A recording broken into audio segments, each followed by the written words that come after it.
Hey, Brian here. Glad you're riding along. Hopefully, we learn something together or at least kill some time. WV Turnpike, Prosperity Exit, Raleigh County.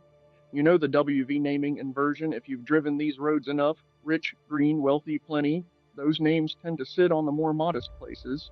Prosperity isn't poor exactly. It's just a Raleigh County exit town that the Turnpike defined, the way the Turnpike defined every town it touched down here. I worked at the Beckley Travel Plaza for a stretch, busiest plaza on the whole WV Turnpike.